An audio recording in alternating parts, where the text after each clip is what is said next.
Hello, today I'm in Fiat Tipo. In this video I'll show you how to manage radio panel. In the beginning let's look at the radio panel, and right here we've got many buttons. For example, if you press this button you can turn the radio on or off and change radio volume. Thanks to these buttons you can change radio stations,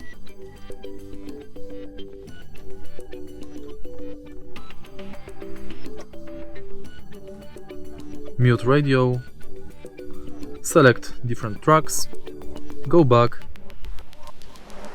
change radio frequency,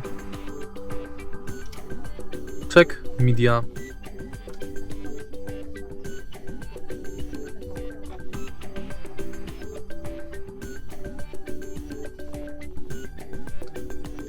check different type of the frequency between ABC,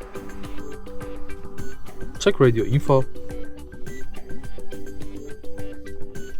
enter equalizer, menu, and manually change radio station. If you find this video helpful, please leave like, comment and subscribe.